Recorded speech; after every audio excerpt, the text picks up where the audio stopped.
Hey everybody. Um, I was thinking about as we were thinking strategically through our reading and writing and our math. I noticed in my own reading that I was really using synthesis a lot. I mean, never really talked about synthesis, so I want to talk about it now. So synthesis is that idea of taking things like taking ideas and inferences and schema and mixing and molding it all together into a new bigger idea that's well beyond what you were thinking before.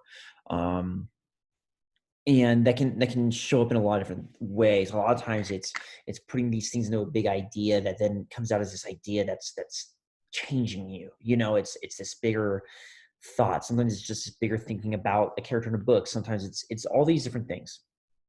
Um, and I wanted to pull it up because I was looking at seeing it in my when I was looking at my reader's notebook and I was reading about a man called Ove. I was seeing my thinking change in him because he's kind of this grumpy old man, and no one really likes him, and he's angry at people, and he's kind of in the neighborhood. He's just this guy who keeps like really following all these rules, and that's all he does. And he's retiring, and then you see this beautiful picture of him.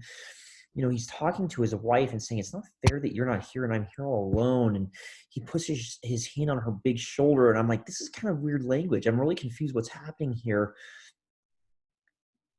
And then the last sentence of it was, and it's been 6 months since O's wife passed away. And he says, and I miss you. And I just went, oh, the author set me up big time to not understand this. But it's like, oh my goodness, that little information just combining with everything else changed how I think about this character. And this is kind of what synthesis is. So synthesis is the idea. Like, let's say we're going to take like a little bit of information here. So this is like one idea, right? You have like one idea here. And then I'm going to take a little bit of another idea. I'm going to kind of latch it on here. I'm going to take another idea here. But I have these ideas now. Now, here's the thing. You guys notice like they're not really together. That's when you're just kind of taking like taking inferences and putting them together, or taking schema and you're just noticing that they go together, but you haven't really synthesized anything yet. You're just kind of noticing that there's a bunch of things that seem to kind of go together. You really synthesis takes time. You really have to mull it over. You have to work it. And you have to move things together and form it and shape it and work it around, maybe even pull it apart, split it into two and weave it back together into something new. It takes time. So this is not something that you just do right away typically. You have to kind of work it and mull it. And then when you are done, you notice I have one finished idea here. I have one new thing. Now you can see bits of all the other thinking in there, right? You can see that green thinking and that purple thinking weaved in, swirling, that pink thinking just going everywhere around. But overall, this is something new than what I started with. That's what synthesis is. And that's where we're going to get to today. Because unless we're building that new thinking, it's not something that we can really, it's not something that's really producing anything. And I want you guys to look at that. I think there's some things that we're summarizing things, and I see in our notebooks that we're um, saying, like, I really like this character. Like, I can't imagine that. Unless you're synthesizing it with stuff and creating something that like is meaningful, then it's not meaningful. You need to know why that's meaningful. Why does that even matter? What are we even learning from this? What are we even seeing from this? How is it changing you? So that's what we're going to look at today. And we're going to use a read aloud. And I actually don't have this book, so you're not going to see me read aloud. You're going to see someone else read aloud on YouTube. But let's start, and then I'm going to have you pause and stop and reflect, just like I am, and I'll show you how we're going to do that. So I'm going to share my screen. So here's my reader's notebook. And the last time I wrote for you guys was April 23rd, the last Monday, and I kind of looked at the strategies that we were using, all this stuff. And I even started a little bit of synthesis, saying some initial ideas of Ove. And then we kind of came out And I'm like, well, now I have like completely new thinking on Ove because I got some more schema. I have some more understanding. I inferred some new things, and now this is kind of true, but not really because he was married for many, many years and his wife passed away. So I'm going to create a new entry for today. So I'm going to take this. I'm going to highlight my table here, right? I'm going to make it here, April, and this is the 29th. We're going to talk about Country Frog City Dog.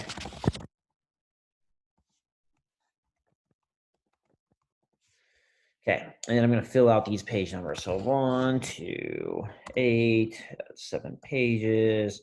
I'm going to start, do a start time. I'm going to do an end time, our total minutes, about 5 minutes. And then we're not going to finish it today.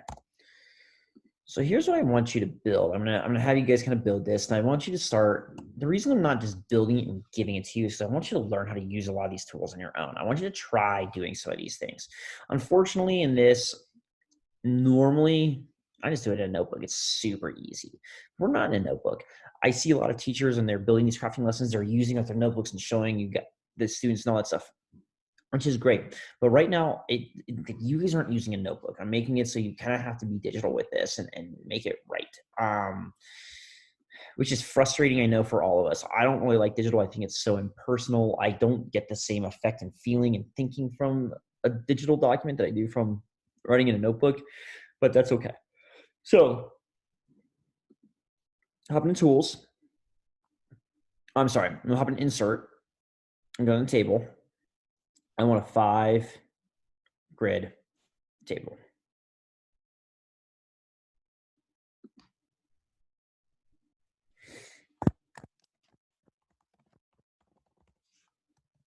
Now this is something nice because you can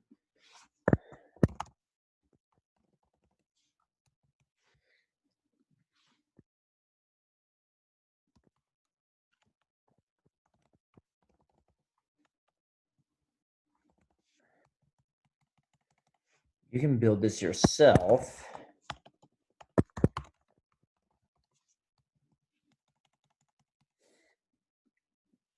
So then I just did that. I just hit enter a few times. That's how I got this out. You can probably hear my fingers clacking. And then for this, I'm going to 2-finger click or right click, whatever it's going to be. And I'm just going to merge these cells. Bam.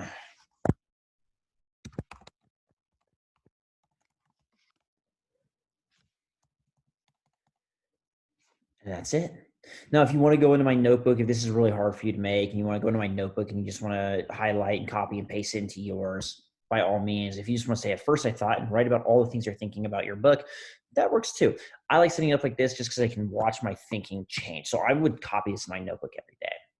And I'll show you guys that tomorrow too. So the at first I thought is going to be that those ideas that you're putting in after your first kind of is the first reading. Now, some of you have been in your books a little bit. You might have some first thoughts and some things that you maybe even noticed, things like, this is what I thought before, but then I learned this, and then I'm this, and you're going to actually be filling in these boxes before. So for example, if I was thinking about, maybe my notebook might look like this. At first, I believe I might even just say, hey, this was in here already. I want to make sure I capture this thinking. And then I might say, and I thought, now I am thinking, oh, really lonely.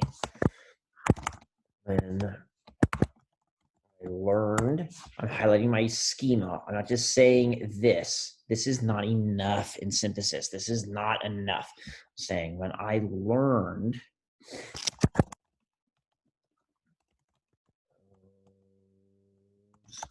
wife had passed away, I realized that anyone would be angry.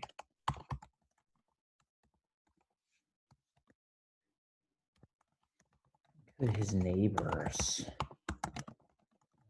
have seen that him offered comfort?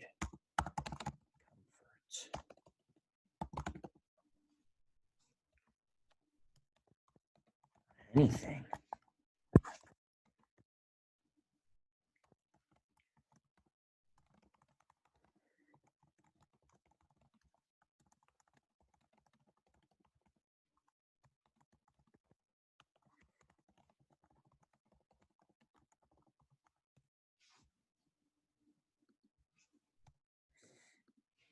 I said, how could his neighbors not have seen that and helped him? Question. That's a question, not a statement. Or offer comfort or anything. Ove acts this way toward others because he is hurting, and hurt people hurt people. And I might go on this. My thoughts are definitely not formed. I might write for another paragraph at least, talking about kind of the things that I'm thinking. And I might leave that. Now, I'm actually going to leave this idea. I'm actually going to leave this in my notebook because I really like it and I might use it later. But let's talk about Country Frog and City Dog. I'm going to put that out of the way. I'm going to put this here. So this is something that I want you guys to be thinking about for Country Frog and City Dog as you listen to it. And then we're going to put our thinking into this Padlet. At first, I'm thinking because, and you're going to go under this column and you're going to write all the things that you're thinking next. And then we're going to do this every day. So here's our book. It starts around 35 seconds. Country Frog, City Dog, and Country Frog by Mo Willems and John J. Muth. I love Mo Willems. He does the Elephant and Piggy books. You've seen that. Brilliant. And John J. Muth, he's done other pictures. I can't remember what he's been in, but I know I've seen his name around. So we're just going to listen for a little bit. And at the end, I'm going to give you a second to think about all of your thinking. I'm going to have you write that in that Padlet. And I don't really want to put my thinking in there right now. I don't want to put my inferences or my ideas or my thoughts. I want you guys to purely do it. So I'm really relying on you to take charge of that and take charge of the education that we're having here because you are going to be teaching. City Dog, Country Frog. Words by Mo Willems and pictures by John J. Muth. Yeah, just so you know, it has these little like turn the page things. It's like meant for little kids, so don't get distracted by that. I love the illustrations. They're all like watercolor. Beautiful. City Dog, Country Frog. Yep, got it. Spring.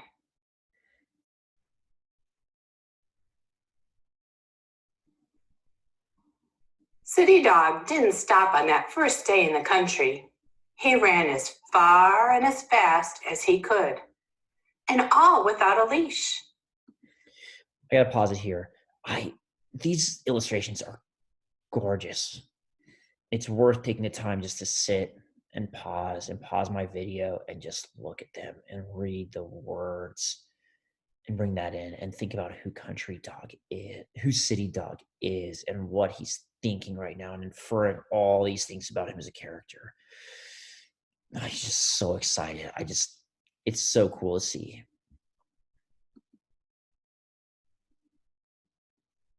City Dog spotted something he had never seen sitting on a rock. It was Country Frog. What are you doing? Asked City Dog. Waiting for a friend, replied Country Frog with a smile. But you'll do. I love this little detail here. The City Dog's tail wagging and Country Frog's little grin. I think that says something about their characters. It might be something that we need to add into our thinking. See, we're already synthesizing with every page. We're learning who these characters are. City Dog and Country Frog played together. City Dog was new to the country, so Country Frog taught him Country Frog games.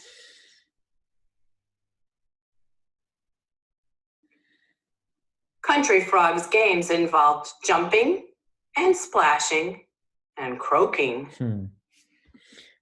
Here's another thing. What do you infer? What are they playing here? What game is this?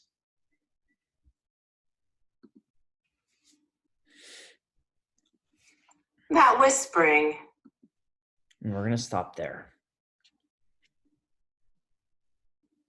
So now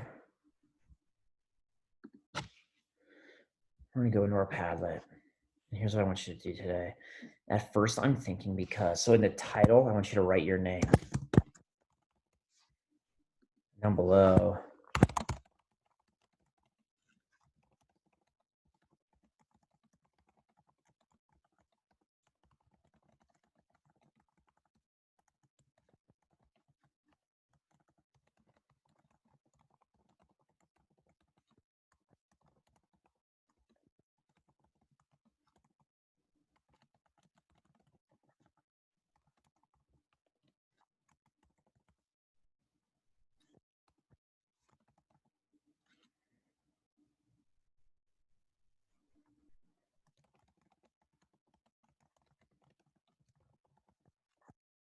Okay.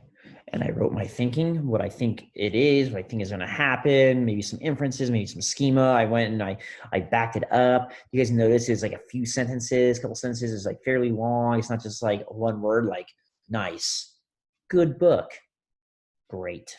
Right? I'm not going to do that. That's not what wise thinkers do. That's what rubes do, and we're not rubes. So make sure you go in and write down your thinking. That goes for everybody. Notice I put my name up top and then I wrote below. And if you see someone's thinking or you argue and you want to talk about it after they post it, go into the comments, go into the likes, hit all those things. And that's it. And when you're done with that today, I want you to go into your own thinking. Read for 45 minutes in your own book. Talk about the things that you're thinking. Maybe you're combining some stuff that you've learned from before, right? Some of you have been reading a book for a while now and already have some thoughts. So maybe you're going to talk about some of the synthesis you've already done. And then you're going to keep adding to it and noticing how your thinking is changing. Remember, we want to notice those changes. And ultimately, the other focus question I want you to think about, not just how is your thinking changing and why, but how is your book changing you as a reader? If your book isn't changing you as a reader, you're not really reading it. If you're not noticing it, all books change us for better or for worse. We saw that. Billy Collins said that when he was thinking about books. And I remember we pulled out all books change us for better or for worse. Notice how your book is changing you. If you're not trying to figure that out, I don't think you're really reading your book. So I really want to see us writing about that tomorrow. All right. Thanks, everybody. Enjoy your reading, and I will talk to you tomorrow.